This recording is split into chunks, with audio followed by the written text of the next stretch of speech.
नोटों के बंडल और बंडलों से भरे बैग, एक दो नहीं कई बैग में भरे 500 के नोटों के बंडल।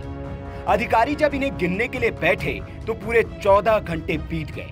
मशीनें गर्म आ गई, उनके हाथ थक गए, लेकिन रुपए खत्म होने का नाम ही नहीं ले रहे थे। इस बार कार्रवाई महाराष्ट्र के नासिक में हुई थी। पहले आपने झारखंड में नोटों का पहाड़ देखा, फिर आगरा में जूते कारोबारी के ठिकाने पर नोटों का बिस्तर मिला और अब महाराष्ट्र के नासिक में एक ज्वेलर्स के ठिकानों पर इनकम टैक्स की टीम पहुंची तो नोटों का ऐसा अंबार देखकर उनके भी होश उड़ गए।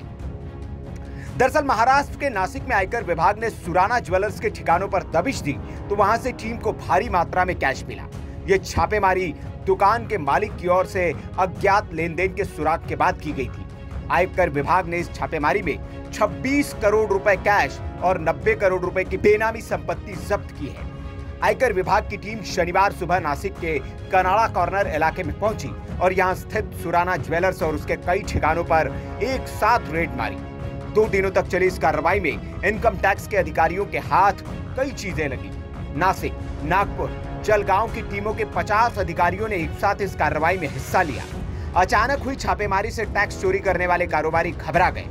जिस जगह पर छापेमारी चल रही थी वहां बड़ी संख्या में पुलिस बल को तैनात किया गया था।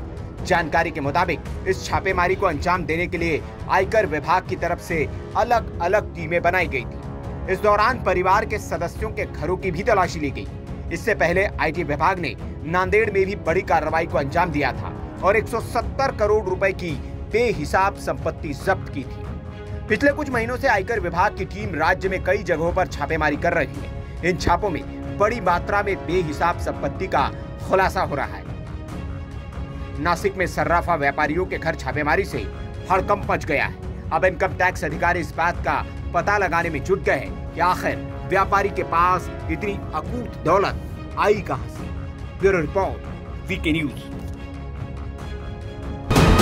वीके न्यूज, राष्ट्र के नाम।